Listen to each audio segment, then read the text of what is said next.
شب آرام می نمود، ولی این آرامی فریب بود. در چنین شبها عادتاً تقدیر چیزی را می شکند. من در خانه اجاره در شهری بیگانه تنها نشسته بودم. برون برفی میده می ریخت و چراغ‌های کوچه مثل چشمانی خسته چشمک می زدند. چای در پیاله سرد شده بود. من آن را گرم نکردم. هر چیزی که در این زندگی گرم میشد دیر یا زود باز سرد میگشت. امید هم همین خیل بود. فیروز دیر آمد. دیر آمدن او دیگر حیرت آور نبود. ولی امروز دلم آرام نمیشد. گویا چیزی در درونم آگاه میکرد که این شبی عادی نیست. قدمهای سنگین به گوش رسیدند. در گشوده شد. او وارد گردید بدون آنکه به من نگاه کند. کرته‌اش را پرتافت، پایافزالش را کشید و مثل مرد خسته نشست. در بین ما خاموشی وزنین پهن شد. خاموشی که هزار سخن را در خود پنهان داشت. نهایت معلوم شد که چیزی روی داده است. قرض وزنین، قرضی که نفسگیر می کند، قرضی که مرد را می شکند. من حس می کردم که این قرض عادی نیست. در چشمانش ترس بود که تنها پول آن را به وجود نمی آورد. آنجا شرم هم بود و چیز دیگر، چیز خیلی بدتر. او راه حل را آسان می حسابید. راهی که برای او آسان بود ولی برای من هلاکت. آهسته روشن شد که یک مرد دیگر هست. مردی که پول دارد، مردی که قدرت دارد و مردی که شرط می گذارد.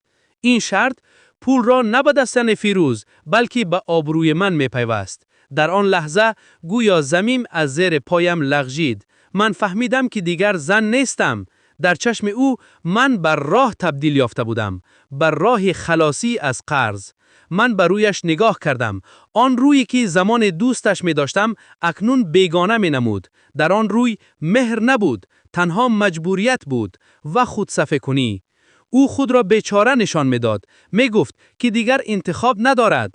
اما من میدانستم هر مرد همیشه انتخاب دارد. تنها نه هر مرد وجدان را انتخاب میکند.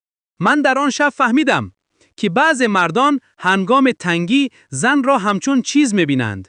چیزی که میتوان فروخت، چیزی که میتواند مشکل را حل کند. در دل چیز شکست، ولی اشک نیامد. اشک هم بعضن آدم را ترک میکند. برون برف میریخت، سفید، خاموش. اما در دل من طوفان آغاز شده بود که دیر یا زود همه چیز را چپه میکرد. من هنوز نمیدانستم که این طوفان تنها مرا نمیشکند. آن طوفان یک روز به سر خود او برمیگردد. صبح فرا رسید ولی شب از دلم نرفت.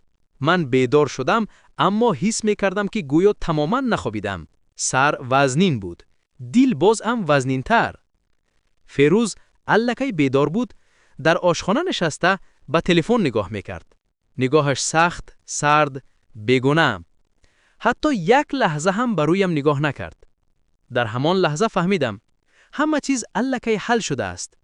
قراره‌ای که به من قبول شده بود، قراره‌ای که سرنوشت مرا به پول عوض میکرد.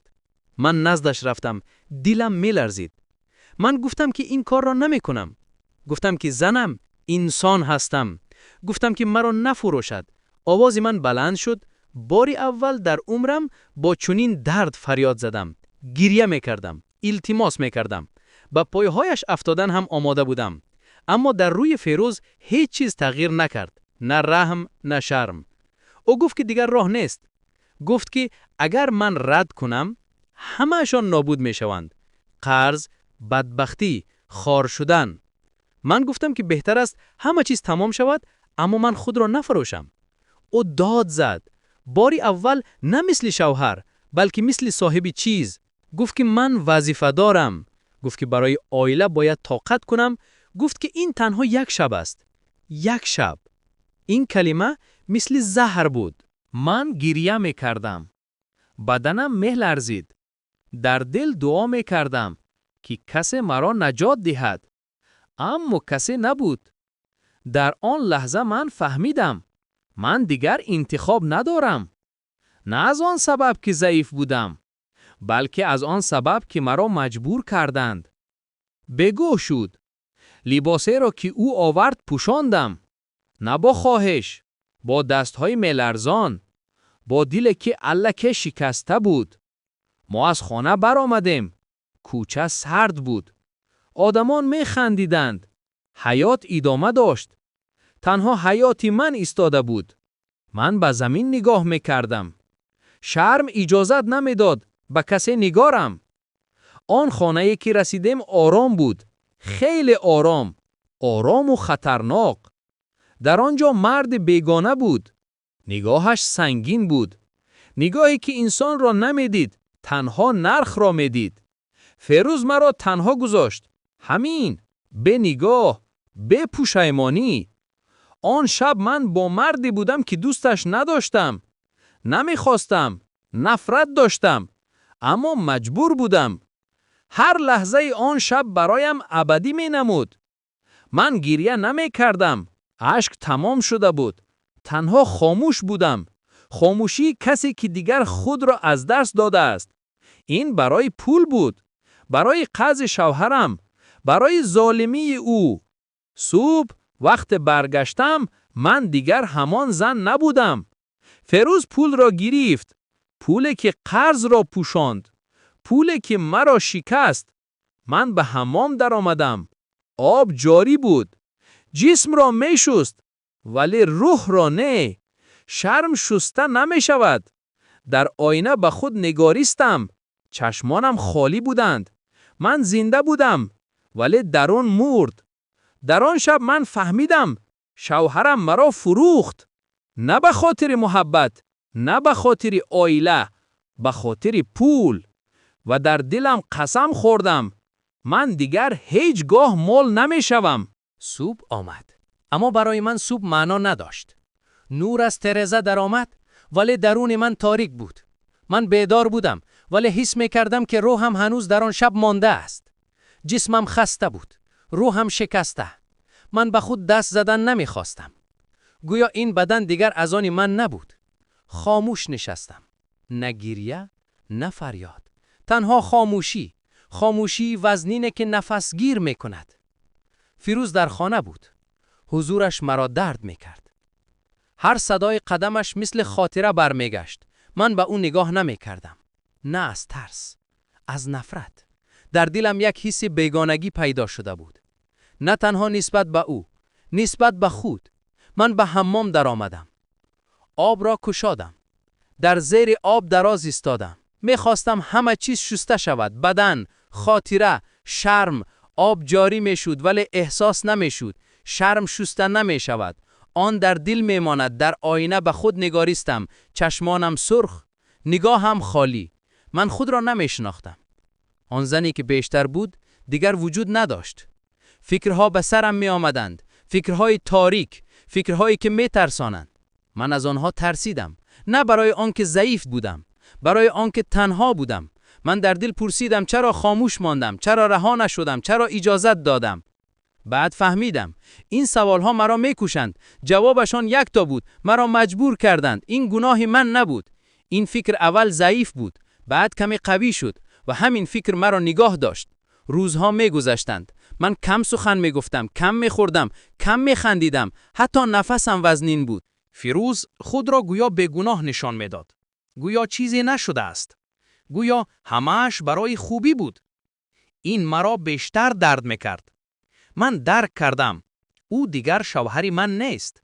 او شخصی بود که از مرز انسانی گذشته است. من قرار گرفتم که دیگر قربانی نمیشوم. این قرار آسان نبود.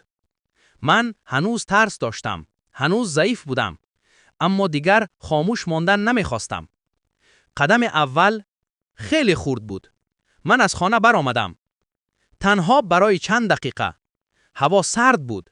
اما این سردی مرا زنده حس می‌کرد. من کار جستجو کردم. هر کار، هر امکانیت. تنها برای آن که از زیر نظر او بیرون شوم. کار اول وزنین بود. دستها درد می‌کردند. تن خسته می‌شد.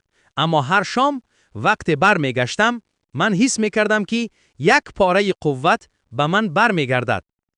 فیروز تغییر را پی برد. اما چیزی نگفت. او فکر می‌کرد که من باز خاموش میمانم.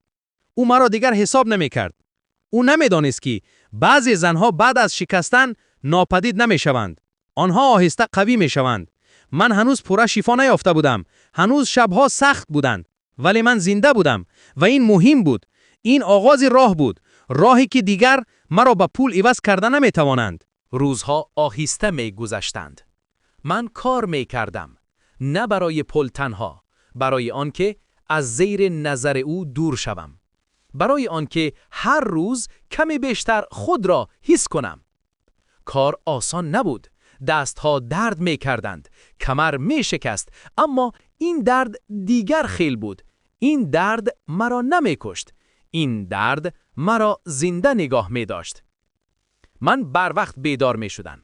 به صحبت، به بحث، از خانه می برآمدم، گویا خاموش فرار می کنم.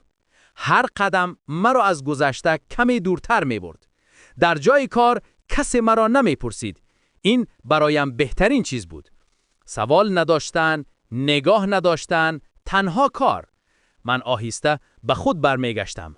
نه یک باره، نه پوره، ولی هر روز یک پاره.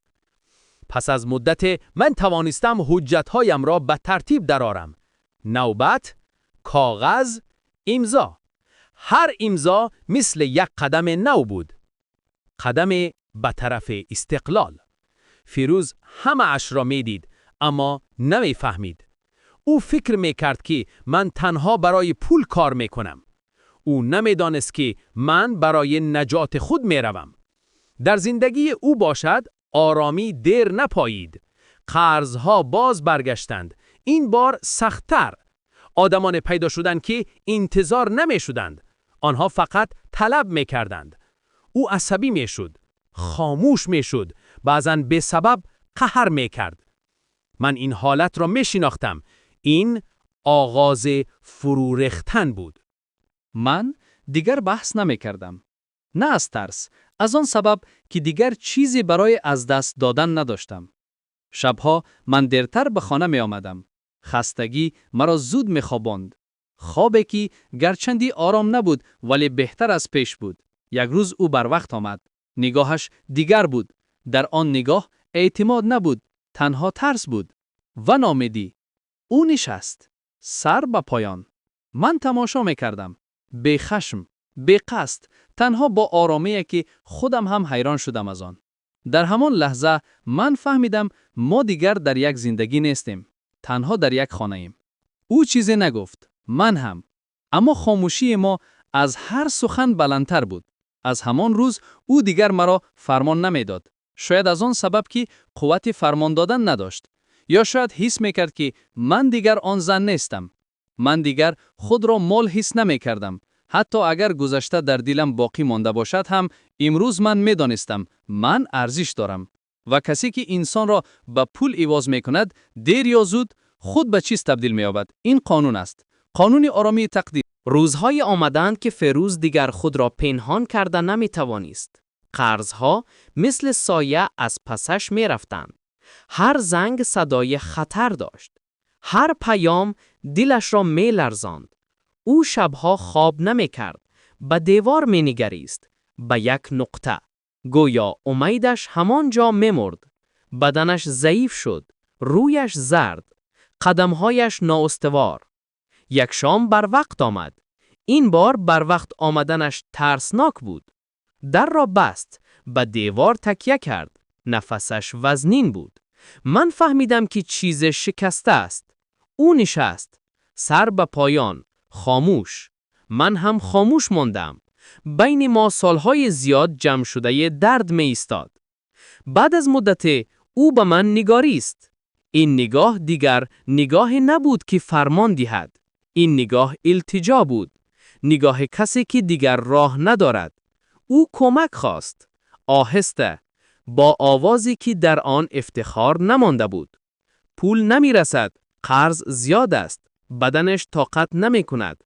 همه چیز به بنبست رسیده است. من گوش می کردم. بی خشم. بی غلبه. در دلم شادی نبود. تنها آرامی بود. آرامی کسی که دیگر زیر پای نیست. من به دستانم نگریستم. این دستها اکنون کار میکردند. این دستها دیگر خالی نبودند. من دیگر همان زن نبودم. او انتظار بود، امید داشت. همین امیدی که زمانی از من گرفته بود. من نفس کشیدم. در دل دعا کردم تا قراری را گیرم که مرا باز نمیشکند. کمک را رد نکردم، ولی دیگر به شرط هم نبود. شرط راستی بود. همه راستی. به دروغ. به سفید کنی. او سر خم کرد. همه چیز را گفت. حتی آن چیزی را که من الکی می دانستم. حتی آن شب را. حتی پول را. حتی آن لحظه را که انسان بودنش را از دست داده بود. در همان لحظه من فهمیدم. او مرا فروخت تا زنده ماند. اکنون خودش به حالت افتاده بود که قیمت نداشت. او خود را به قرض فروخته بود. به ترس. به بیچارگی. و این اوج فرو ریختن او بود. من قرار گرفتم. قراری که آرام بود ولی سخت. من کمک کردم. اما نه همچون زنی که فروخته شده است. نه همچون قربانی. من کمک کردم همچون انسان. و پس از آن راهم را جدا کردم. من از آن خانه رفتم. به داد و فریاد. به جنجال. تنها با یک جامدان و دلی که دیگر خاموش نبود. فیروز در آن خانه ماند. تنها. با خاطره ها. با قرض ها. با وجدانی که دیر بیدار شد. من زندگی نو را آغاز کردم. آسان نبود. ولی راست بود. هر روز کار. هر روز قدم. هر روز قوت. من دیگر به گذشته بر نگشتم. نه برای قصاص. برای نجات. سالها می گذرند. وقت همه چیز را به جایش می گذارد. کسی که انسان را به پول عوض می کند، دیر یا زود می فهمد که خود ارزشش را گم کرده است. من دیگر قربانی نیستم. من زنده ام. من آزادم. و این از همه قیمت تر است.